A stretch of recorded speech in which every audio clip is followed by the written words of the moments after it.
సరే ఎవడికో బోనస్లు వస్తున్నాయి, ఎవడికో ఇంక్రిమెంట్లు దొరుకుతున్నాయి, లేదంటే ఎవడెవడనో పొగుడుతున్నారు, నన్ను మాత్రం కనీసం ఒక ఎంప్లాయీలో కూడా గుర్తించట్లేదు. అసలు నేను ఏం తప్పు చేశానో అని నీకు అనిపించిందనుకో, ఆ కంపెనీలో మానిపడదొబ్బి ఓపిక ఉంటే ఇండివిజువల్గా ఏమన్నా చేసుకో, లేదంటే నీకు గుర్తింపు ఉండే ప్లేస్కి వెళ్ళిపోయి అక్కడ ప్యూన్ ఉద్యోగం అయినా పర్లేదు అక్కడే చేసుకో. ఎందుకంటే నువ్వు గుర్తింపు కోసం ఏడుస్తున్నావు కాబట్టి.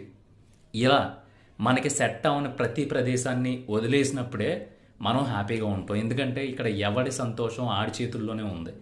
మనం ఏం చేస్తున్నామంటే ఆ సంతోషాన్ని తీసుకెళ్ళి బయటోళ్ళతో ముడి పెడుతున్నాం. అలా ముడి పెట్టినప్పుడు ఆ ముళ్ళని వాళ్ళు తెంపుకుని వెళ్ళిపోతున్నారు. ఆ తెంపుకుని వెళ్ళినప్పుడు నువ్వు ఆ దరిద్రంలోని, బాధల్లోని, డిప్రెషన్లోని, శోకండాల్లోని అట్లలోని పడి ఏడుస్తున్నావు. అందుకే చెప్తున్నా, నీకంటూ ఒక ప్రపంచం ఏర్పరచుకో.